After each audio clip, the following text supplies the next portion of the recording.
Bueno, esta mesa de diálogo con Fernando, Luis y Lucho se titula Propaganda y ataque, crítica, creación y masificación del discurso. Como les decía, es parte del todo el programa de activación de la exposición Libertad de Escribir, el ritmo combativo de González Prada, que es una exposición que aborda la figura de González Prada en relación a dos espacios, escritura y ruptura y propaganda y ataque. Sobre esta segunda sección se aborda el vínculo que tuvo González Prada con el movimiento obrero y también se evidencia cómo el movimiento obrero de inicios del siglo XX fundó e hizo propaganda del anarquismo y a través de la fundación de periódicos, de revistas y la organización sindical, todas estas prácticas implicaron el desarrollo de una forma de mirar el mundo, de una estética y una ética popular, ¿no? Entonces, en relación a estas ideas es que decidimos organizar esta mesa con nuestros tres invitados. Uno de ellos es editor, librero, Lucho. Luis Torres Villar es grabador, es artista visual, es quien hizo la réplica de la imprenta de González Prada que pueden ustedes utilizar en la exposición. Y Fernando Ríos, que es comunicador. Antropólogo, perdón.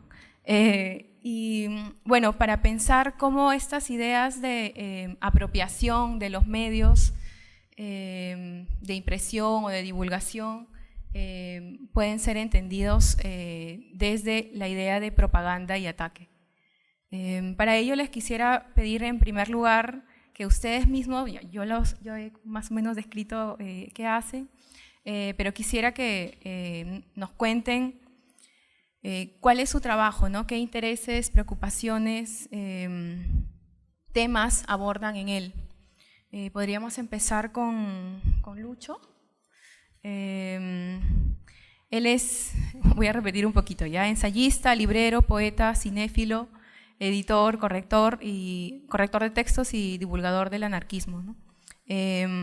Ha editado, bueno, muchas cosas, entre ellas libros sobre González Prada y sobre el anarquismo en el Perú. Ha publicado también Jodiendo la Ley, La anarquía está en otra parte, y libros que reúnen sus ensayos y artículos. Bueno, buenas noches a todos. Soy Lucho Rodríguez, ¿no? O L-U-T-X-O, Rodríguez, ¿no?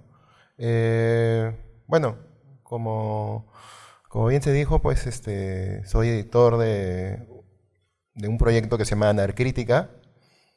Es un proyecto editorial que busca publicar textos críticos, libertarios, los cuales en Perú no hay, pues, ¿no? O sea, no hay una editorial, ¿no? Como sí hemos visto, pues, que hay en otros lares, ¿no?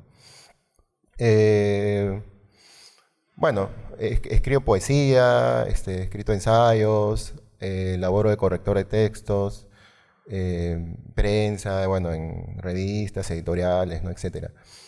Pero de por sí lo que yo me considero siempre es librero, ¿no? O sea, desde que estaba en San Marcos estudiando literatura, me he considerado librero, ¿no? O sea, cuando siempre podía vendía libros y todo eso, ¿no? Y de los 90 comencé a hurgar libros y comencé a interesarme por el anarquismo, ¿no? Por la anarquía. Y sobre González Prada también, ¿no? Que me parece pues que no, como autor libertario anarquista no ha sido muy tocado, ¿no? No ha sido publicado muchos libros acá, ¿no? Si hay ediciones son muy, son pocas, y sobre todo el tema del González Prada ideólogo no sale, ¿no? Salvo en Páginas Libres y Horas de Lucha, que son los libros más conocidos de González Prada, ¿no? Conocidos, digamos, hasta en ediciones muy minúsculas o populares, ¿no? Pero igual no tanto, ¿no? O sea, González Prada se le conoce como literato, incluso hasta se le confunde como político, pero no se sabe qué tipo de político es, ¿no? Entonces ese es como que siempre lo que movió, ¿no? Lo que me movió para hurgar, conseguir libros, meterme al comercio de los libros también por ahí, ¿no? Y poco a poco me fui metiendo también al rollo anarquista, ¿no? Porque yo me considero anarquista y por eso justamente lo que quiero es difundir, ¿no? Un poco las ideas libertarias, ¿no? Que son poco conocidas en Lima, bueno, en Perú, ¿no?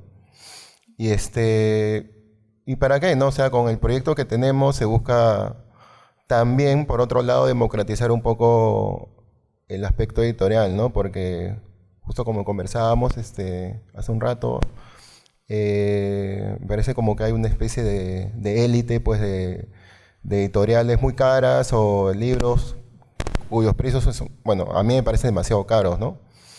Y aparte se editan, pues, bestsellers o escritores muy, muy, muy, muy reconocidos, pero que ya se han leído hasta el hartazgo, ¿no?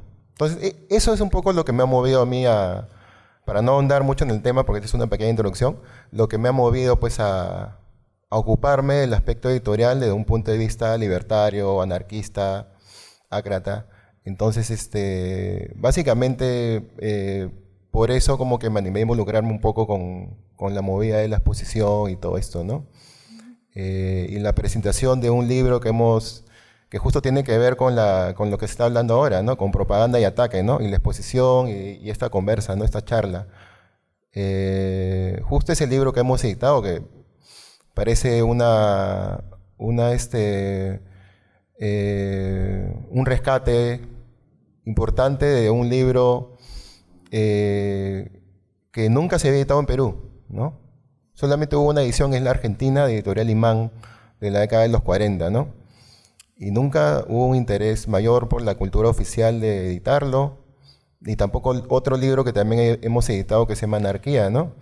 Entonces, que también es un libro inédito, que primero se ha publicado acá en estas tierras, ¿no? Así que eso es lo que me mueve como editor, ¿no? Buscar un poco rescatar el pensamiento libertario de los anarquistas, pero sobre todo el tema de González Prada, pues, ¿no?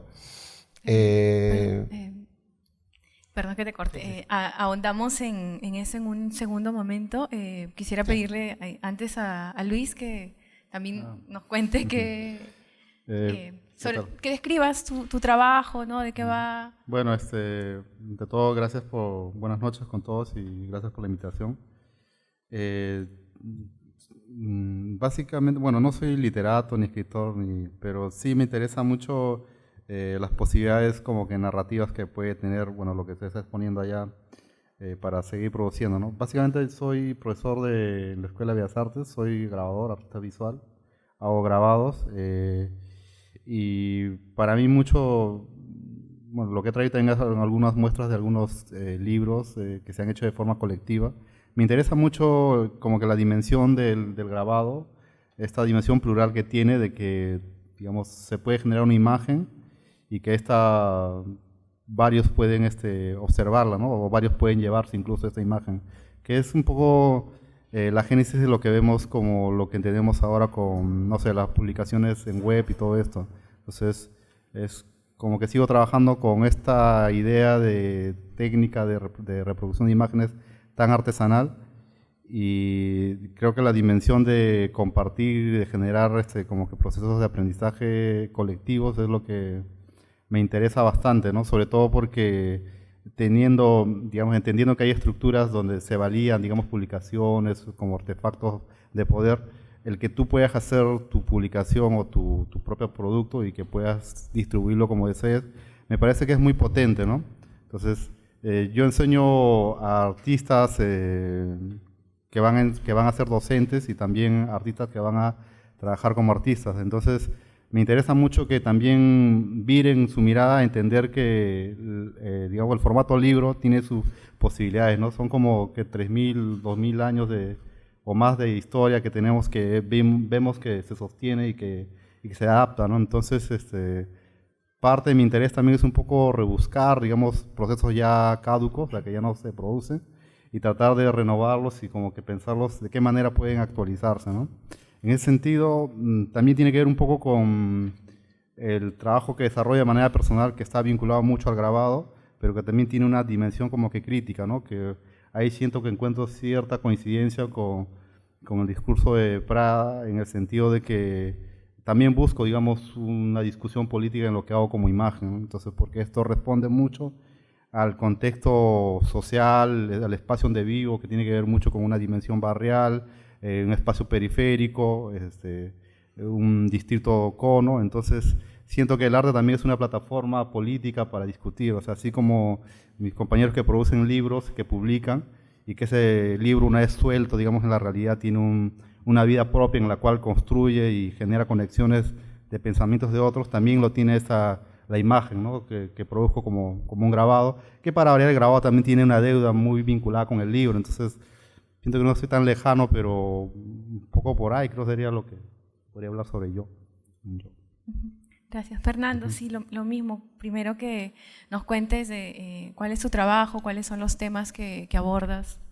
Sí, bueno, yo vengo del lado oscuro, yo soy burócrata, ¿no? Entonces, digamos que por el lado cotidiano no quiero ahondar mucho, pero sí por el lado de mis dos intereses, ¿no? Que son la música. Yo me dedico a investigar músicas populares de Perú, tropicales y andinas, y temas de comunicación digital, ¿no? Que es un tema, no es que un día yo a los 6 años marqué en mi agenda, quiero dedicarme a la comunicación digital, fue un tema al que llegué por gravedad, ¿no? Habíamos en la universidad, también soy sanmarquino, habíamos soñado en muchas ocasiones jugar con formatos para difusión de información, ¿no? En ese momento no de antropología, porque estábamos en estudios generales, pero no tuvimos la valentía, ¿no? de seguir adelante con un medio impreso, porque era bastante trabajoso. Hicimos una revista de estudiantes que duró 3 números, y el contexto era 2010-2011, en el que plataformas como el Facebook y los blogs eran como que una oportunidad atractiva, la mezcla de ambos para trabajar cosas, y a partir de ahí es que empiezo a asumir, digamos, el desarrollo digital de varios proyectos. Fui perfeccionando además mis capacidades en temas de comunicación digital, ¿no?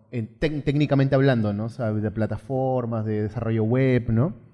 Pero eso es lo más técnico, ¿no? El propósito final de aprender todo eso y de meterme al asunto era que me interesaba mucho difundir asuntos o conocimiento de las ciencias sociales, y esta es una lectura que seguimos teniendo hasta el día de hoy con mis amigos, porque en esa época pensábamos que era una rebeldía de juventud, pero la lectura que teníamos era que los profesores estaban acostumbrados a hablarle a la pared o a hablarle al foro, ¿no? Habían pues muchos especialistas en comunidades campesinas, ¿no? En proceso de conflicto armado interno, ¿no? Pero a la hora de la vida real, de tener que comunicar eso a públicos masivos, pues no había ninguno que esté en la capacidad de hacerlo. Y nosotros nos queríamos lanzar a esa piscina, ¿no? De empezar a utilizar términos coloquiales, ¿no? Empezar a utilizar, digamos, profundidad, pero sin necesidad de hacer algo, no sé si la palabra es correcta, pero algo enrevesado, ¿no? Para públicos masivos. Y además en un contexto, ¿no? Que digamos que ahora hay incluso un término que es el social content, ¿no? Que es desarrollar, si tú tienes una marca ya no basta solamente con que digas, compra mi marca pagando en Facebook, ¿no? Sino, si soy, por ejemplo, Sodimac, ¿no? Ahorita lo voy a contextualizar, ¿no? Si eres Sodimac, ya no solamente es vender ladrillos, sino también desarrollar artículos para explicar a los obreros la importancia de tal o cual ladrillo, ¿no? Eso es un aprendizaje del 2017 en adelante de los marqueteros, pero en el 2013-2012 había la lógica de que el resumen era que se creía que el público digital era bruto y que no quería leer nada y que todo era por memes y videos, ¿no? Había este convencimiento de que al público solamente podía llegar con memes de gatitos y con videos, ¿no? Y nuestro convencimiento, que fue lo que plasmamos en el panfleto, era no, si la gente no está interesada en tu artículo sobre, no sé, reforma agraria o sobre migraciones a Lima Metropolitana, no es porque no les interese el tema, sino porque eres aburrido por explicarlo, ¿no? Entonces nos lanzamos a ese reto, ¿no? De empezar a utilizar, digamos, fenómenos complejos para explicarlos, pero porque partíamos de la premisa de que las personas no eran brutas, que las personas sí tenían capacidad y tenían además interés por aprender de cosas muy complejas, y no solamente estaban esperando, pese a que había éxito en la fórmula, no estaban esperando solamente memes de gatitos, ¿no? Entonces, ese es, digamos, el recorrido que yo he trazado en mis temas de especialización, ¿no? En músicas tropicales nunca fue mi interés desarrollar contenidos para la academia y que hay un paper que me dé, igual, es una cosa atractiva, ¿no? Pero no era el fin de mi vida, ¿no? Un paper para que me sume puntaje, ¿no? En Concitec y seguir la vida, ¿no? Me interesaba empezar a desarrollar estos contenidos para que muchas personas que, no sé, consumen Dina Paucar sepan de dónde venía Dina Paucar y cuál había sido el proceso de construcción de su música, ¿no? Eso es lo que quería comentar. Bueno, yo quisiera, veo o relaciono algunas ideas o razones que ustedes comentaban acerca de su trabajo, de su forma de trabajar, ¿no? Lucho hablaba de democratizar, de buscar democratizar e incluso hacer rescate, por ejemplo, del mismo texto de González Prada, Propaganda y Ataque. Luis, tú mencionabas como la dimensión plural, la posibilidad que ofrece el trabajo colectivo al momento de llevar este oficio a zonas barriales, por ejemplo. Entonces, lo que les quería pedir era si pudieran ahondar, ¿no?, en esas razones o motivaciones entre sociales, sociales, políticas y a la vez personales, ¿no?, para enfocar de ese modo sus trabajos, desarrollar esa idea. Sí, creo que sí. Bueno, de por sí, como ya comentaba hace un rato, lo que me motivó a mí, pues, para empezar una labor editorial era una conciencia política, ¿no?, y social, ¿no? Entonces, de hecho que no es un afán pecuniario, ni de popularidad, ni de fama, ¿no? Lo que sí, pues, no queremos, buscamos, ¿no?, hasta ahorita, ¿no?, tratar de no envilecer nuestro negocio, por así decirlo, ¿no? Vender libros a precios cómodos, tratar de que el libro no sea un objeto fetiche suntuoso, ¿no?, sino algo que pueda llegar a cualquier persona, ¿no? Los precios me parece que son muy exagerados ahorita en las librerías comerciales y todo eso, ¿no? Yo he participado desde siempre en librerías de viejo, ¿no?, anticuario, ¿no? Entonces, siempre me he movido sobre todo por esos circuitos un poco más, informales, por así decirlo, ¿no? Pero que me parecen más accesibles para el pueblo, para el común ciudadano, ¿no?, la común persona, ¿no? Entonces, por ahí como que se busca eso, ¿no? Y como, eso desde un punto de vista personal. De un punto de vista colectivo, de hecho que esto es, la editorial es un trabajo colectivo de varios, ¿no? Entonces lo que buscamos es evitar la burocratización del tema, ¿no?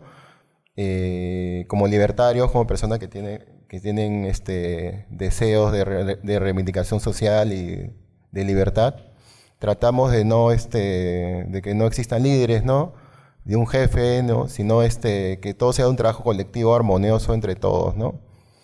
Y sobre todo llegar, pues, ¿no?, porque lo que se busca es difundir, ¿no?, lo que nos gusta, pues, lo que nos gusta por un lado, pero también lo que consideramos que es un ideal, ¿no? Entonces, eso, ¿no? Eso es lo que yo veo, ¿no? Lo que me motiva como persona social y también como alguien que está metido en un colectivo, ¿no?, que tiene a cargo un proyecto, ¿no?, un proyecto editorial, ¿no?, de difusión, ¿no? Bueno, creo que en mi caso tiene que ver mucho con, como le decía, hago grabado. El grabado tiene esta dimensión de no pensar en un objeto único, sino en uno plural. Creo que acá tiene que ver mucho también la labor, digamos, que tiene mi esposa, que es docente. Digamos, ella me ayuda mucho a poder, digamos, disponer la información y saber cómo cuantificar o cómo medir, ¿no? El tema, creo que de mi interés en función a lo plural, tiene que ver mucho con los libritos que hace un rato han estado viendo.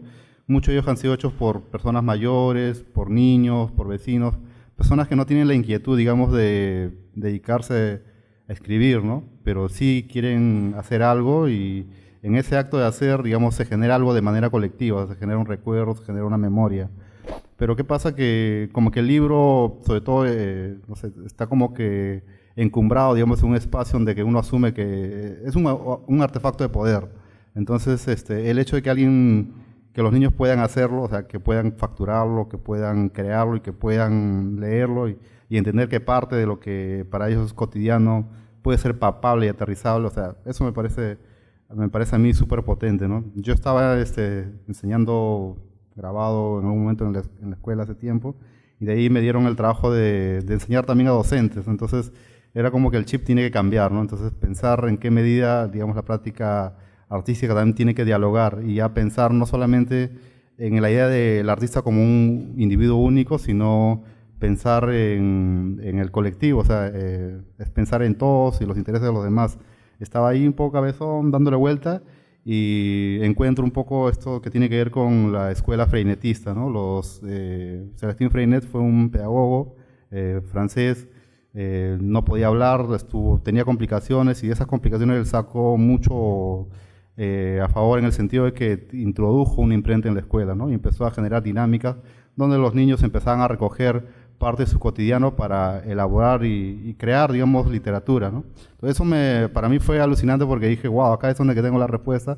Yo hago grabado, hago técnicas tradicionales, a quienes enseño, que son docentes, si generan un interés en esto, lo van a replicar en algún momento. O sea, es como que uno tira algo en el mar y eso va a seguir replicándose, ¿no? Entonces, creo que parte de eso es lo que al final anima mucho estas inquietudes, ¿no?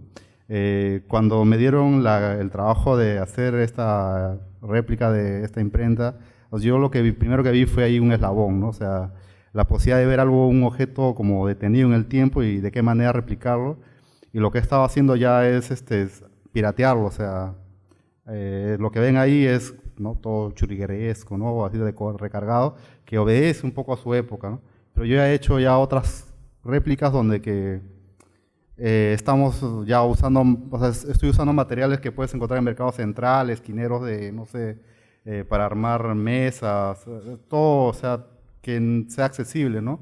Y un poco por ahí va mi interés, ¿no? O sea, que se pueda producir libro, que se pueda uno divertir en esto, y que, digamos, alucino mucho que, digamos, un sujeto que ya está en la periferia, que no me toca a mí, sino yo soy o uno es como una suerte de elemento engrane, genera de que otro en un futuro pueda generar otro proceso, ¿no?, mayor. Eso es político, me parece, y eso me parece muy, muy potente, en el sentido de que uno puede generar experiencias significativas para que otros terminen de consolidar otros procesos, ¿no? Que es un poco lo que pasa con el libro de González Prada, ¿no? Nos sigue susurrando a través del tiempo ahora, ¿no?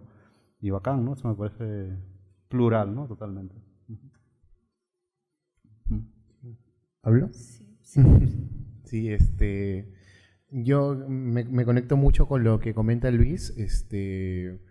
Mi primera intención cuando decidí, digamos, dedicar una parte de mi vida a temas de comunicación digital era la capacidad y el poder que tenía en el futuro, estoy hablando del 2013, de las redes sociales como, digamos, como forma de comunicación para sectores pobres, ¿no? O sea, no fue algo que se me ocurrió a mí, sino que recuerdo que en esa época ya aparece, digamos, el primer proyecto de Facebook, ¿no? Y de que querían lanzar globos aerostáticos en los que se pueda replicar internet satelital en zonas pobres y abrir una nueva, una nueva, ellos le decían internet para los pobres, que realmente era solamente 5 o 6 páginas a los que poblaciones de países de África, sobre todo de África Central, que no tenían acceso a internet, podían entrar gratis por cortesía de Facebook, ¿no? Entonces había esta preocupación de cómo iba a ser en el futuro, digamos, el internet para los pobres, ¿no? El problema era que se subestimaba la capacidad que las poblaciones pobres o rurales tenían para acceder a lo digital, ¿no? Con frases tan comunes y tan igual sin ningún sustento como, no, ¿tú crees que la gente en el campo va a usar celular? ¿Qué van a estar usando celular, no? ¿O tú crees que la gente en el campo tiene tiempo para internet? Sí, sí tienen tiempo para internet, ¿no? O sea, el 70% del Perú rural ahora está conectado al internet, ¿no? Y muchísimas de esas personas tienen Facebook. Una persona que está en una chacra en Huancavelica ahora, no sé, en las alturas de Lares, perdón, en Cusco, termina su jornada y comparte memes sobre temas del campo en su Facebook para sus compañeros. Entonces, el problema de subestimar la capacidad de adaptación histórica que tienen las comunidades lleva a creer que no hay una discusión entre lo que se produce en lo digital y lo que van a consumir poblaciones masivas. Entonces a mí me interesaba meterme en eso, ¿no? Me interesaba ponderar la capacidad que tenían las redes y a partir de eso generar contenidos para estos entornos, ¿no? Y obviamente generar contenidos educativos, ¿no? Entonces me interesaba mucho meterme a cosas, por ejemplo, cuando fue, ustedes recordarán el linchamiento en Huaycán, ¿no? Que linchan a 3 encuestadores, uno se olvida muy rápido esas cosas, ¿no? Porque un grupo de 5 personas habían estado regando el hecho de que estas personas eran pistacos, que robaban órganos, ¿no? Entonces los medios de comunicación se dedicaron durante un día entero a decir que la gente estaba histérica porque creía en alucinaciones, ¿no? Entonces la chamba antropológica en ese momento era reunir lo que había sucedido y en un artículo de 6 párrafos explicar que realmente en la zona había habido durante varios años un sistemático trata de personas, sobre todo trata de niñas. Entonces era evidente que incluso clubes de madres de Huaycán habían estado reiteradamente pidiéndole a la Policía Nacional que intervenga ante estas redes de secuestro, ¿no? Entonces es evidente de que la idea de que hay personas rondando el barrio queriendo secuestrar, sea para robarte órganos o para esclavizarte sexualmente, no era un tema jalado de los pelos. Entonces, había información que necesitábamos a la que necesitábamos darle profundidad antropológica sin que se vuelva aburridamente antropológico, ¿no? Y obviamente el objetivo principal de este tipo de artículos no era llegar al señor de RPP para convencerlo, sino para llegar a la misma población y que la misma población entienda en contexto que había sucedido, porque lo que sucede en esos momentos es que los medios de comunicación atacan tanto a la población que ha sido parte de este circuito, ¿no? Que ellos mismos terminan convenciendo de que sí, pues que mi barrio está loco. Y han hecho esto porque están locos, ¿no? Entonces, la intención siempre ha sido, y mi propósito ha sido la comunicación digital, pero con un propósito político, que es el propósito de empezar a sistematizar y dejar claro que las personas pobres, uno, tienen derecho no solamente a informarse, sino a verse reflejados en la información. 2, que tienen derecho a ser tratados como ciudadanos que tienen, escenarios complejos de toma de decisiones, ¿no? Y 3, que tienen actividades de esparcimiento que no son menos válidas que las actividades de esparcimiento de las personas de clases medias, ¿no? Había esta lógica de poner los conciertos de rock en la página de culturales, los conciertos de rock en Miraflores o de jazz en la página de culturales y el concierto de cumbia en Los Olivos en la página de espectáculos, ¿no? Porque se suponía o era visto como que eran 2 entornos distintos que obviamente tenían tratamientos distintos, ¿no? Incluso quien curaba la información sobre el concierto de jazz era un periodista especializado en culturas y quien veía el tema del concierto de cumbia en Los Olivos era el de policiales, que ya dale eso por castigo, ¿no? Entonces, por esos lados me interesaba mucho la comunicación, las tecnologías de la comunicación, no tanto por la novedad tecnológica, sino porque abren una puerta muy grande de comunicación política hacia sectores bastante grandes, ¿no? Allí en la exposición sobre Manuel González Prada se rescata una frase que dice algo así como: ¿para qué un lenguaje artificial en el libro y un lenguaje natural en la vida? Y yo lo conecto con 2 ideas que siento que están relacionadas con los trabajos de los 3. Una es la idea del acceso, ¿no? Creo que de distintos modos los 3 están hablando de eso, del acceso no solo a la información, ¿no? Sino a la posibilidad de construir una mirada desde tu propio lugar. Y mencionaba la frase de González Prada porque, y aquí viene la segunda idea, hay una forma que generalmente, o un sentido común más o menos, ¿no? Que circula cuando se hace, cuando se edita, ¿no? Cuando se hace algún producto cultural, que es la idea de adaptación, ¿no? Adaptar para que te entiendan, adaptar porque, incluso Fernando, ¿no? Tú lo mencionabas, A ver, como en el sentido de las personas no es que no estén interesadas, sino que no les llega la información tal como podrían hacer uso de ella, ¿no? Entonces, a mí me genera más bien como preguntas, ¿no? Esa adaptación es allí donde hay que discutir en ese término de adaptar para que alguien pueda acceder a ello. No sé qué piensan. Conversemos. No sé si, o sea, adaptar o de repente, no sé si el otro también está en la obligación también de entender lo que tú estás diciendo. O sea, no sé si necesariamente tengas que adaptar lo que estás haciendo y por qué no el otro entiende aquello que estás diciendo, no sé. A mí me recuerda mucho cuando hablabas de lenguaje artificial y lenguaje natural. Yo tengo una pieza que en algún momento bueno, ganó un concurso de pintura, lo pusieron en el Museo del BCR y cuando estaba haciendo un guiado vinieron unas personas que eran digamos, de barrios de San Juan de Lurigancho, ¿no? Y lo que me dijeron me parecía bien bacán porque decían, si uno sube a la Pinacoteca del BCR va a ver toda una colección de pinturas que hablan de la academia, tienes a Hernández, a todos esos pintores que tocan de abstracción, pero lo alucinante era que ese cuadro era una ventana un poco para entender parte de San Juan de Lurigancho, o sea, como periferia, había un mototaxi subiendo una pendiente, surcando y gente que estaba mirando, ¿no? Y me pareció eso bien bacán porque me permitía a mí pensar que como que el rostro de la ciudad como dermis, o sea, la capitalina ha cambiado y ya hay otro público que la puebla, que la visita, ¿no? Que también quiere consumir estos artefactos culturales que están ahí, ¿no? Dispuestos.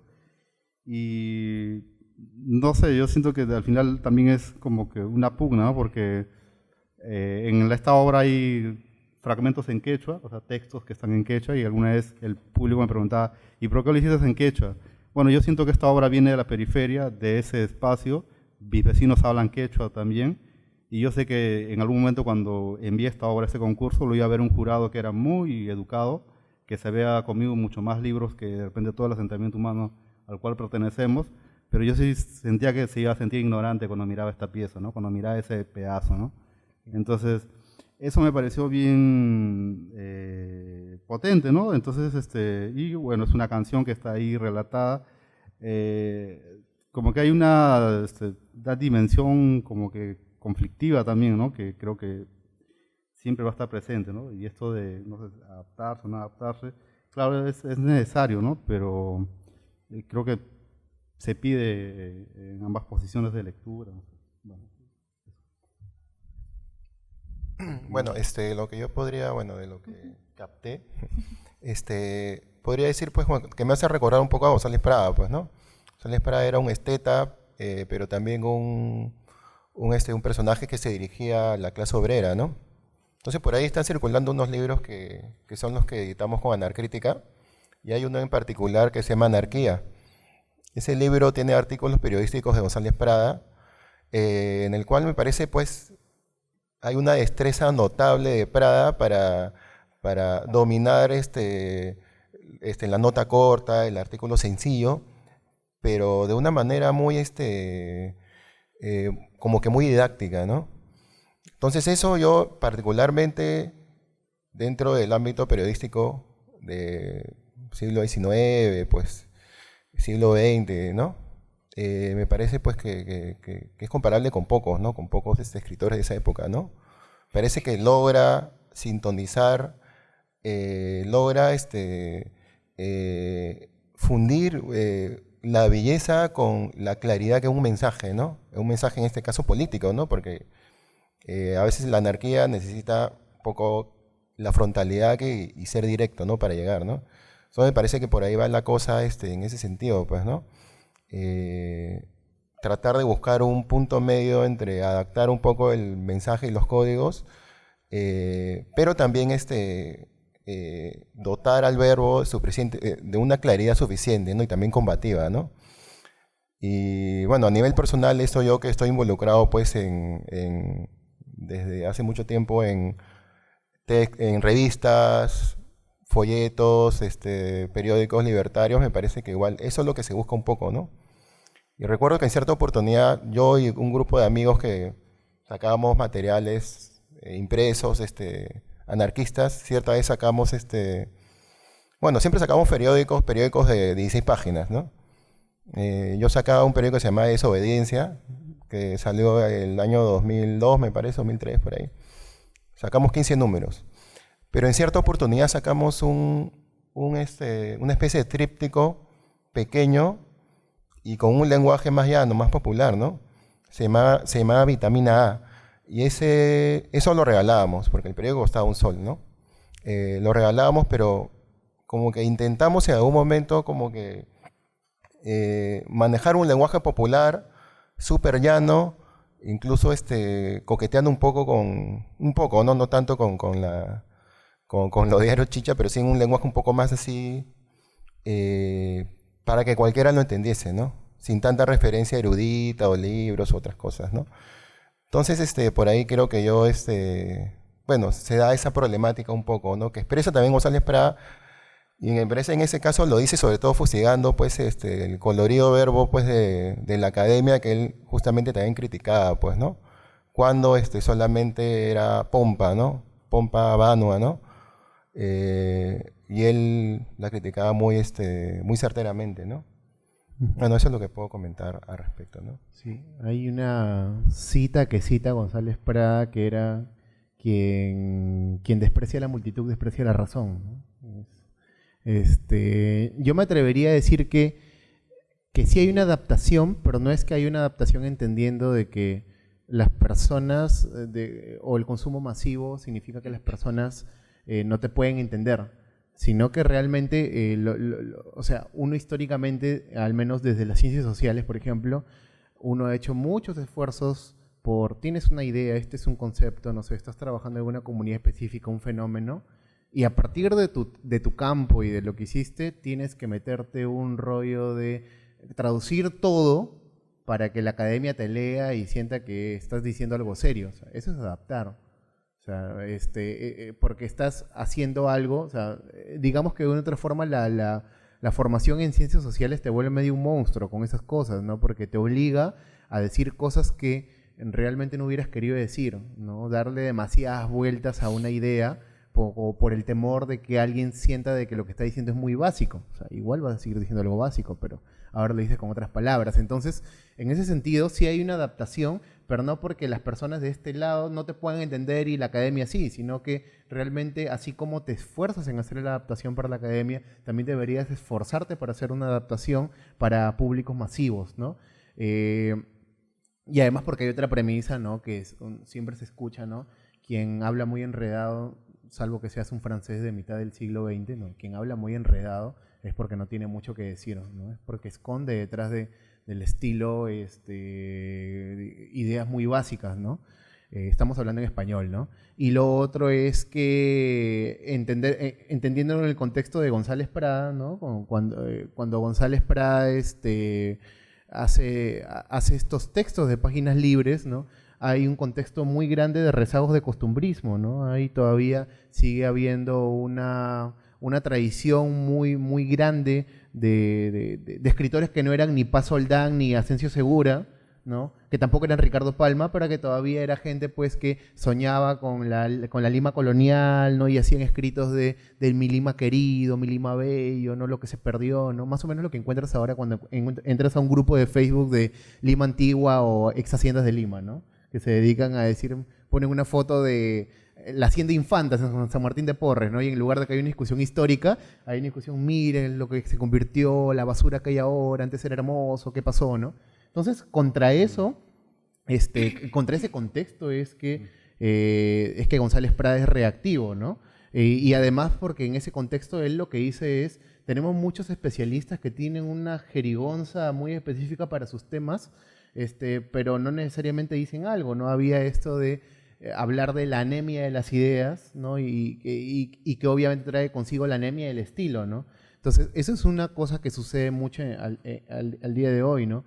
Vuelvo al tema de la formación de la gente digital. Una primera generación de personas, digamos, que eran del periodismo, que venían de institutos de formación, de comunicación y querían entrar al mundo digital, ¿no? Se les educaba, sigo hablando del 2013, 2014, con la idea esta de que tienes que hacer las cosas muy fáciles porque la gente no entiende, porque es otra cosa, ¿no? Adaptar no significa poner gatitos, vuelvo a la idea principal, ¿no? A veces una persona puede entender que adaptar significa poner todo como si fueran niños, ¿no? Como si fuera, ¿no? Infantilizar el discurso, ¿no? Eso no es adaptar, eso es subestimar a tu público, ¿no? O sea, puedes seguir haciendo textos grandes, puedes seguir haciendo, o sea, todos creo que en los colegios nacionales del Perú hemos leído El Principito. Todos creo que hemos leído Mi planta de Naranja Lima. No son textos de una página. Incluso cuando se habla de la autoayuda, que pueden ser textos que criticamos mucho, son textos largos. O sea, no podemos asumir que las personas no leen cosas largas, pero necesitas hacer cosas que sean para ellos, pero que tampoco sean infantiles. Entonces, volviendo para cerrar con el tema de la formación digital, había esta lógica de que tienes que hacer cosas muy fáciles, ¿no? Entonces se educaban a gente que venía de la comunicación en cómo reducir tu información de 15 páginas a 3 puntos, ¿no? 3 líneas, ¿no? Y era así, porque tienes que hacerlo así, porque si no la gente se te va, la gente se aburre, ¿no? No estaba basado en nada. No, si no lo haces en 15 segundos, las personas se largan, ¿no? No, se largan porque lo tuyo era malo, ¿no? Y hay frases de González Prada de la época que hablan acerca de, bueno, era la congestión de las palabras, ¿no?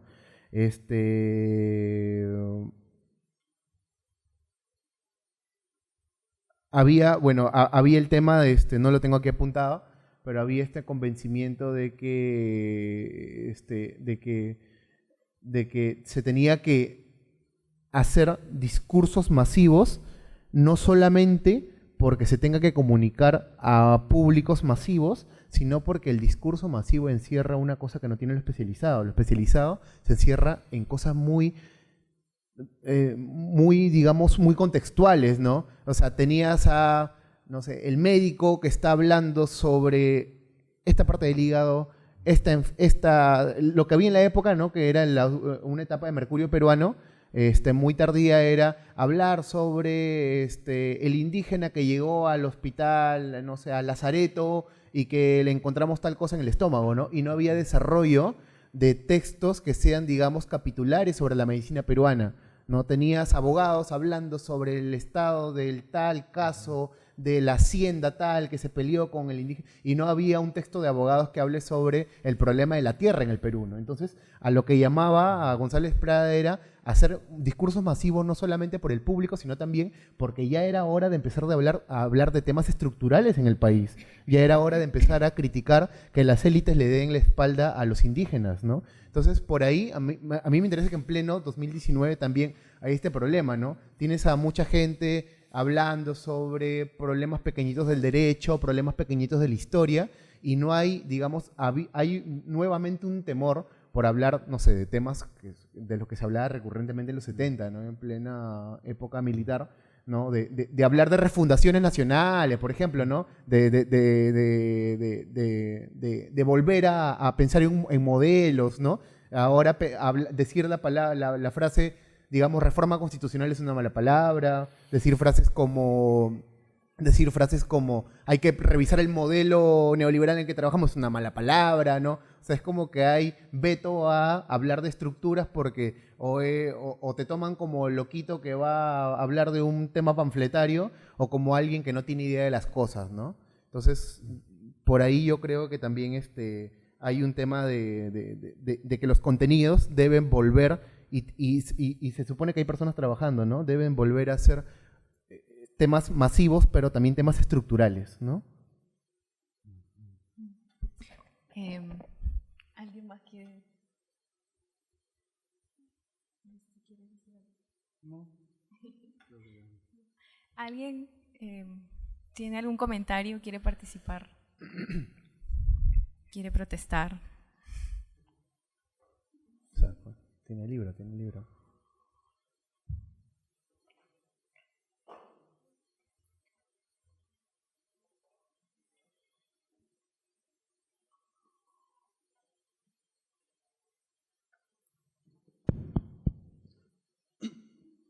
Bien, buenas noches con los de la mesa y todos los presentes también.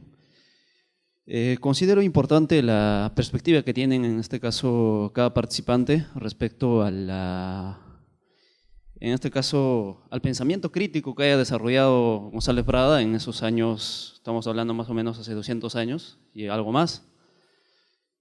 Justamente que en esa sociedad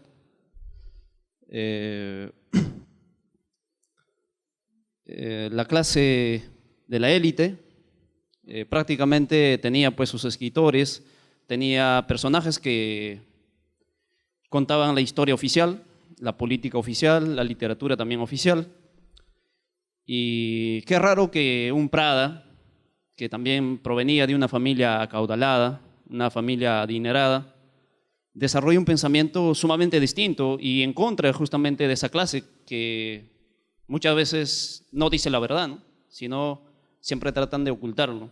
Entonces, en ese sentido, considero de que González Prada ha legado un pensamiento crítico a una generación ya pasada, en este caso, que podemos sintetizar en dos personajes sumamente importantes, como viene a ser Víctor Raúl Haya de la Torre, de una tendencia aprista, y como también José Carlos Mariátegui, un hombre formado desde en este caso, un autodidacta, que obviamente no estaba en la universidad, cosa muy distinta que era Haya de la Torre, ¿no? Un estudiante universitario, exdirigente, político y tantas otras cosas, pero que ese pensamiento de rebeldía, ese pensamiento crítico de las cosas de antaño, de la vieja sociedad, ha generado esa visión que prácticamente ha de andar por dos caminos, pero solamente pensando en solo pensando en un país,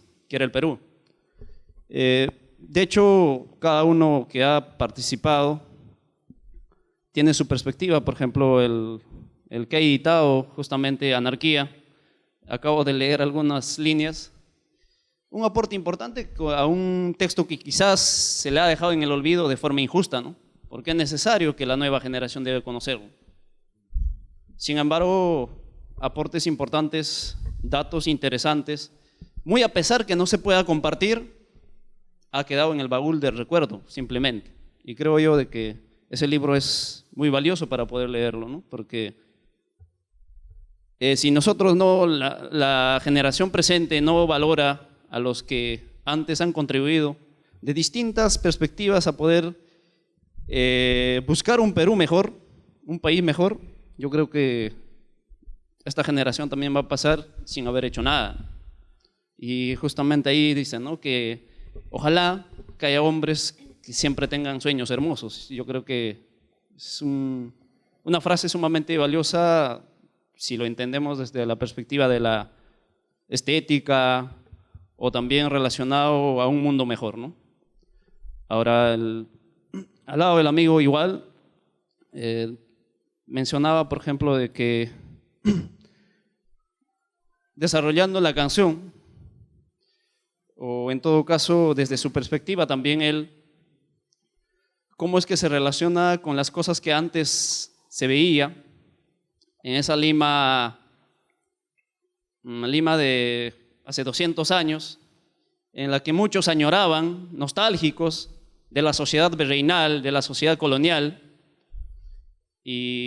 pero nadie registraba cosas populares, cosas de las masas. Simplemente eso estaba, digamos, en este caso, relegado al olvido. Otra vez repito, relegado al olvido, pero qué importante que haya personajes en estos tiempos que también hayan reflexionado sobre ese aspecto y que puedan plasmarlo también su visión. Para finalizar, yo quisiera una opinión de los que están presentes allí. Que, digamos, ¿no?, hace 200 años han pasado, pero a González Prada, como que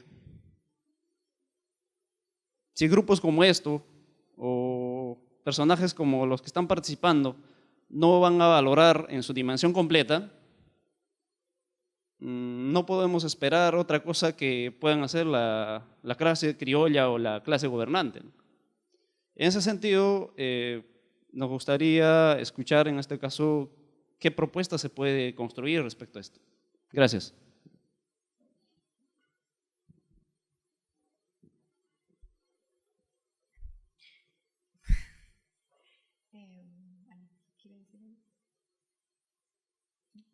¿Alguien tiene otro comentario?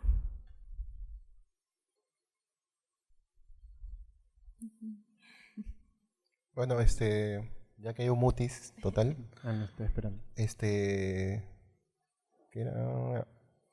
Bueno, sí, pues no, lo que se dice es cierto, pues no había como un silencio infame, pues, ¿no? Sobre el González Prada ideólogo, ¿no?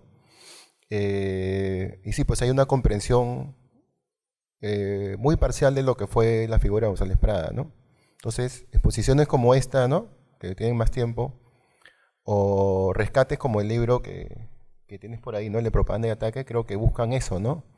Revalorizar la imagen de González Prada ideólogo, pues, ¿no? Pero también no solamente del personaje, ¿no? Sino de todo lo que trae, ¿no? Que es justamente lo que estamos hablando acá, ¿no? Acerca de la revalorización de llegar a la gente, ¿no? De llegar con un mensaje, de buscar un poco la autogestión, no tanto, ¿no? Y a través de plataformas populares, o si no, también de internet, ¿no?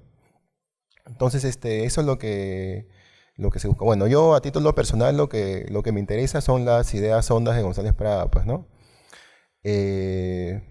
Y bueno, el libro Anarquía, pues, justamente es más doctrinario en ese sentido, y Propaganda y Ataque es un poco más, justamente, coyuntural de una época determinada, que incluso, pues, en un recorrido que hice hace poco en librerías, no hay libros, pues, que te expliquen mucho de la época de la guerra con Chile, ¿no? Por esa época, ¿no? En ese lapso no hay pocos libros, ¿no? Y creo que González Pérez es muy acucioso y crítico con respecto a sentenciar, a analizar, a exponer, ¿no? Entonces, bueno, lo que más o menos nos mantenemos en una línea periodística, por así decirlo, sacando periódicos, libros, o fomentándolos, pues buscamos estar por ahí, ¿no? Por un lado, pues el mensaje crítico y, bueno, sin reticencias frente a lo que sucede, ¿no? Que lamentablemente, pues, todo lo que dijo González Prada hace mucho tiempo pervive, ¿no? Todo acerca de la religión, pues, del poder, de los políticos, del machismo, ¿no? En un artículo que tiene, ¿no? Las esclavas de la iglesia, o del maltrato del indígena, y muchas cosas más, ¿no?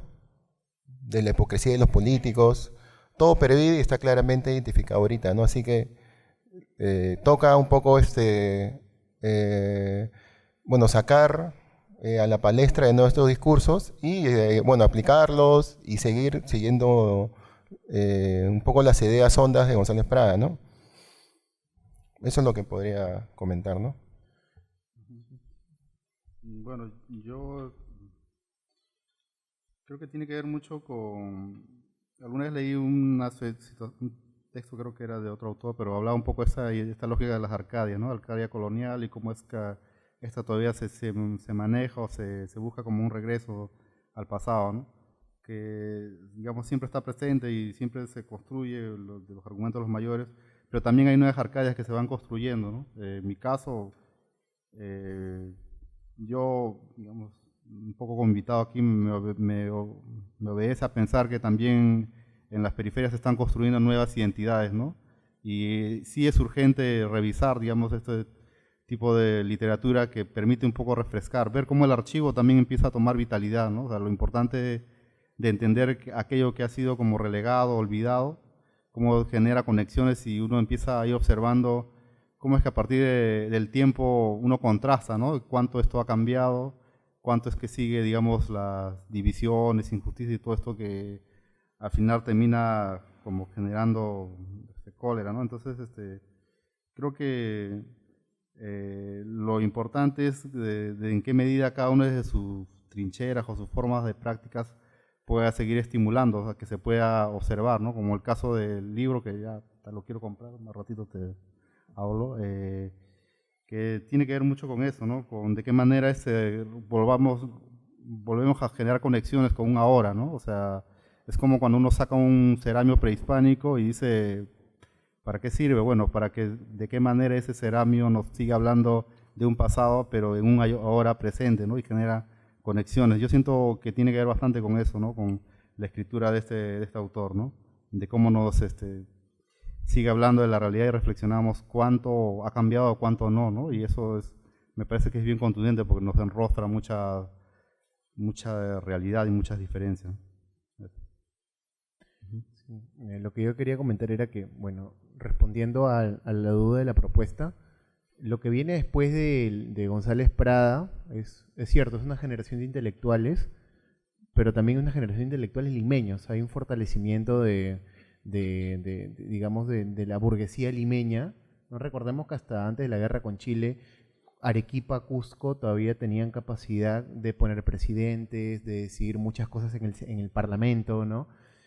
Habían poderes políticos e intelectuales en estas ciudades fuera de Lima, ¿no? Incluso el tamaño de las ciudades estaban casi por ahí en cantidad de habitantes. Y luego de la guerra con Chile, sobre pretexto del periodo de reconstrucción, lo que se reconstruye es Lima. O sea, el país es destruido en su conjunto. O sea, las ciudades del sur, el norte con la misión Lynch, pero lo que se reconstruye es Lima. Por eso es que en los periodos de Leguía lo que tienes es la avenida Alfonso Ugarte, la plaza 2 de Mayo, la plaza Unión, la avenida Arequipa, la avenida Argentina, todo lo que ahora hace de que esta Lima sea menos desagradable, se construye con el dinero que debía ser destinado para todo el país. Entonces hay evidentemente ahí una competencia desigual porque se desarrolla una metrópoli a cuestas de las demás ciudades.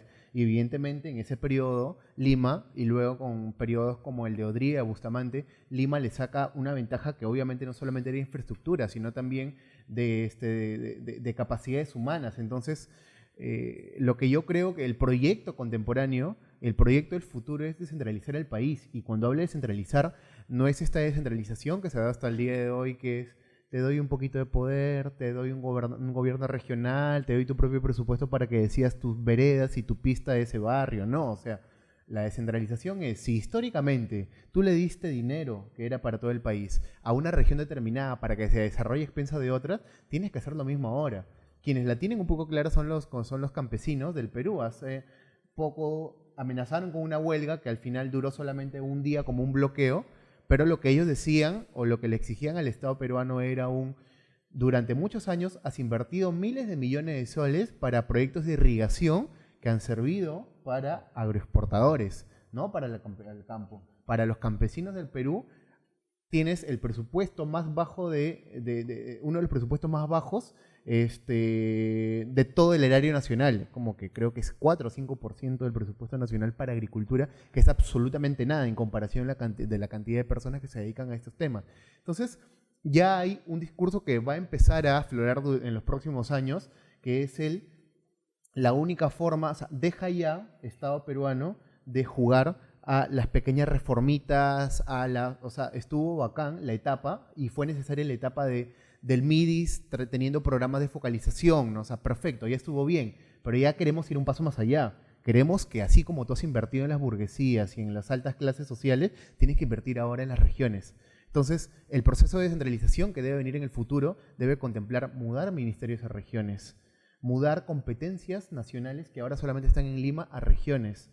Que las regiones tengan capacidad no solamente de hacer pequeñas obras o carreteras de 20 kilómetros, sino que también tengan capacidad para hacer sus propias políticas regionales, que tengan capacidad para tener competencias que ahora es muy curioso, por ejemplo, cómo el Tribunal Constitucional oficialmente debe funcionar en Arequipa, pero realmente funciona en Lima, ¿no? O sea, debería funcionar en Arequipa y de hecho tiene un local que es nominal en Arequipa, pero no funciona en Arequipa, sino en Lima. Entonces, yo creo que el proyecto que debe venir al futuro es lograr eso, ¿no? Que el presupuesto y el discurso nacional se reoriente a las regiones, ya no en el sentido de empoderar la región, que es un sentido más de ONG, ¿no? Es un sentido más de pequeñas cosas focalizadas, sino de darle un apoyo excepcional e histórico. Para cerrar eso, recién se ha creado una autoridad autónoma del transporte urbano en Lima, que es obviamente impulsada no solamente por los municipios, sino por el Ministerio de Transportes. Jamás vamos a ver eso en regiones. En Lima, el MTC es el que decide directamente qué va a pasar con el tren de Lima. Si a una región se le ocurriera hacer un tren, allá su gobierno regional y su municipio que se entiendan cómo ven el tema, cuando realmente quien debería asumir eso es el Ejecutivo peruano. Entonces, ese tipo de cosas hay. A Lima sí le da el Ejecutivo, o sea, el Ejecutivo termina funcionando en Lima como si fuera una megalacaldía, ¿no? Que hace obras para la ciudad. Y a las regiones, ahí sí funciona digamos, la descentralización, ¿no? Como es un país centralizado, a ti te dejo tu obra, pero tú verás qué haces con ella, ¿no? Reconstrucción, ahí te doy toda la plata y tú verás cómo te arreglas con esa plata, ¿no? Entonces, eso es lo que quería comentar como un proyecto que yo imagino al futuro. Gracias. Perdón, gracias. Creo que voy a cambiar un poquito, o volver un poquito al tema anterior. Que bueno, ante una pregunta tan trillada como cuál es el rol del escritor, ¿no? Que eso ha sido durante siglos, ha estado presente durante siglos, González Prada decía algo así como el rol del escritor es ir a la cabeza de los insumisos e indisciplinados. Y no sé, a ver si ustedes se animan a contraponer esa idea con la figura del paternalismo, que por rato sentía como que aparecía en lo que hemos estado, o en lo que han estado diciendo, ¿no? Una cosa es hacer algo para que las masas accedan a esto, y otra cosa es apropiarse de los medios y hacer, ¿no? Construir tu identidad, tu discurso, apropiándote de ellos. Como yo vi lo recién.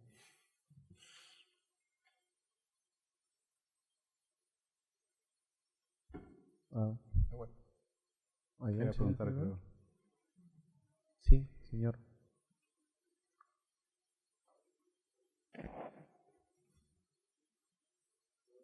Buenas noches con todos. Se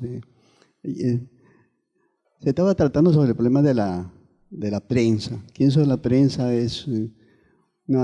Con la prensa se organiza, con la prensa da posibilidades a orientar y también es de propaganda, ¿no? Entonces, yo creo que en esa época de González Prada, posterior a González Prada, también hubo prensas que orientaron, ¿no? Pero unas prensas que tenían la capacidad de poder hacer participar a las clases populares, ¿no?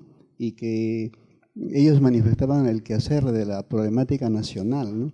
Y esa prensa realmente existió y tenía pues un pensamiento libre pensamiento, ¿no? De González Prada, y eso fue la protesta, ¿no? Y quisiéramos de repente que se toque ese tema que es importante porque también es de propaganda, ¿no?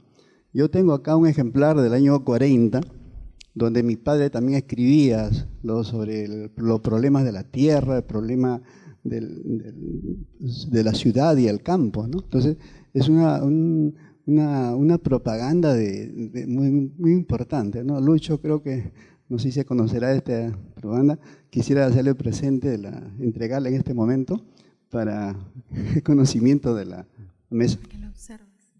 Es un lujo.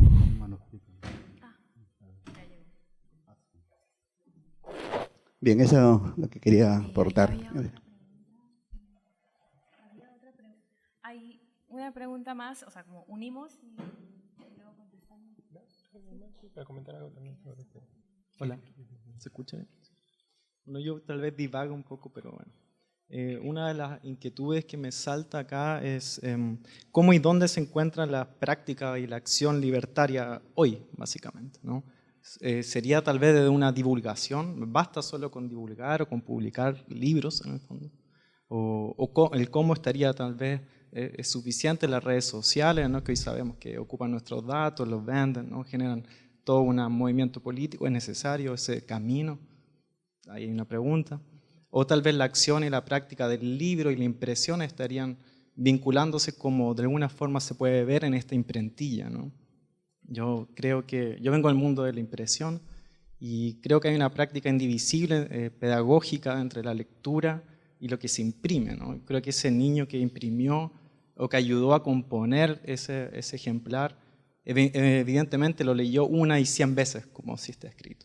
Entonces a mí me llama mucho la atención el trabajo que hace Luis, porque sí creo que logra atomizar, logra concentrar esa esencia que está en esa imprentilla, donde la acción de la impresión se vincula con la realidad, es indivisible en el fondo.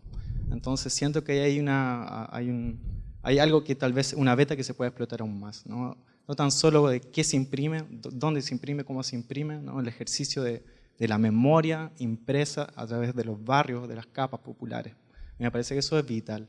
Y nada, yo felicito a Luis por su trabajo porque me parece que es fascinante, ¿no? Eso, bueno, y tal vez divago por otro lado, yo estoy investigando un tipógrafo peruano que vine hace unos meses atrás a hablar también de él, que en 1853 funda una organización de trabajadores, la primera de América, ¿no? Que se llama la Sociedad Unión de los Tipógrafos. Ese fue en 1853, el 18 de septiembre. Antes, unos 20 años atrás, había tenido un intento de organización de trabajadores, pero no lo logra. Ese hito fundacional donde logran los trabajadores reunirse se esparció por toda América. Eso es fascinante igual, ¿no? 4 años después se forma la Sociedad de Tipógrafos en Buenos Aires, unos 7 años después se forma acá una sociedad tipográfica, la de Lima, ¿no? Entonces hay una cierta eclosión que tal vez haya que explorar, tal vez, ¿no? O seguir hablando, qué pasa, cuál es el vínculo entre los medios de producción, los sistemas de impresión, ¿no? De ese momento, y cómo los trabajadores se logran reunir para organizarse y qué hacían organizándose en el fondo, qué se publicaba al respecto. Hoy en día yo creo que vuelvo a Luis porque me llama mucho la atención que tome los temas de memoria, bueno, por sus publicaciones lo podemos ver, y que las personas que de alguna forma tuvieran una lejanía con la escritura o con la expresión gráfica, la expresión visual, logran acercarse finalmente, ¿no? Y estampan a nivel histórico, eso es imborrable, ¿no? Indeleble. Eso, no sé si se entendió un poco.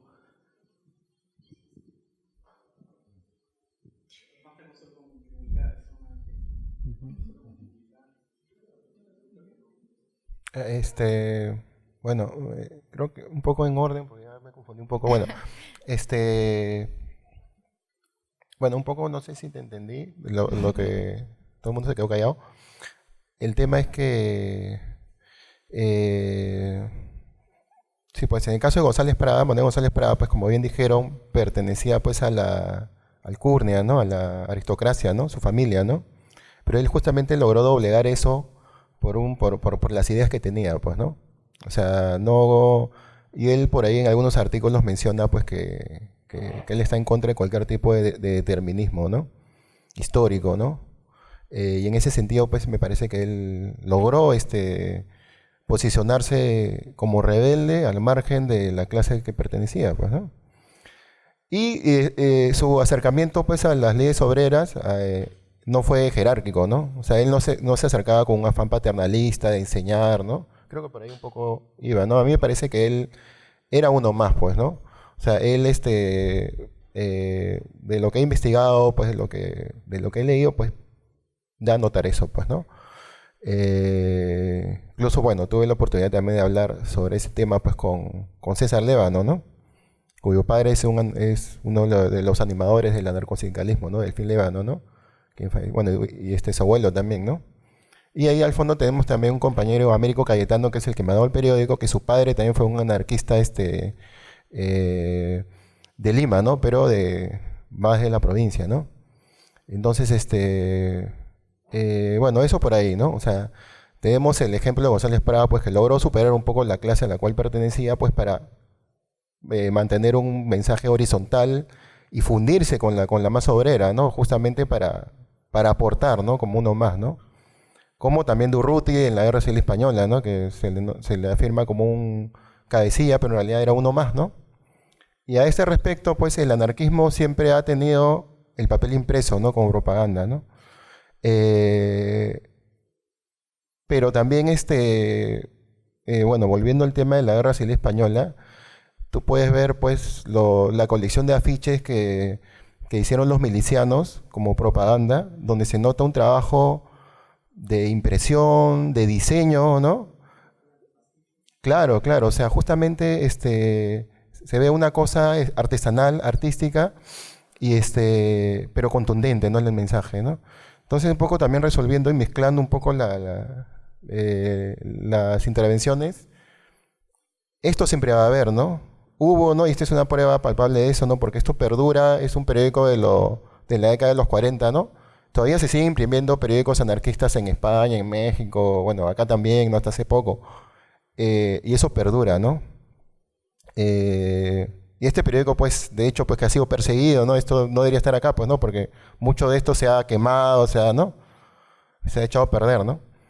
Y el impreso siempre ha estado presente y yo, bueno, a título personal, pienso que hay muchas maneras de atacar, ¿no? Volviendo a la metáfora esta de propaganda y ataque, ¿no?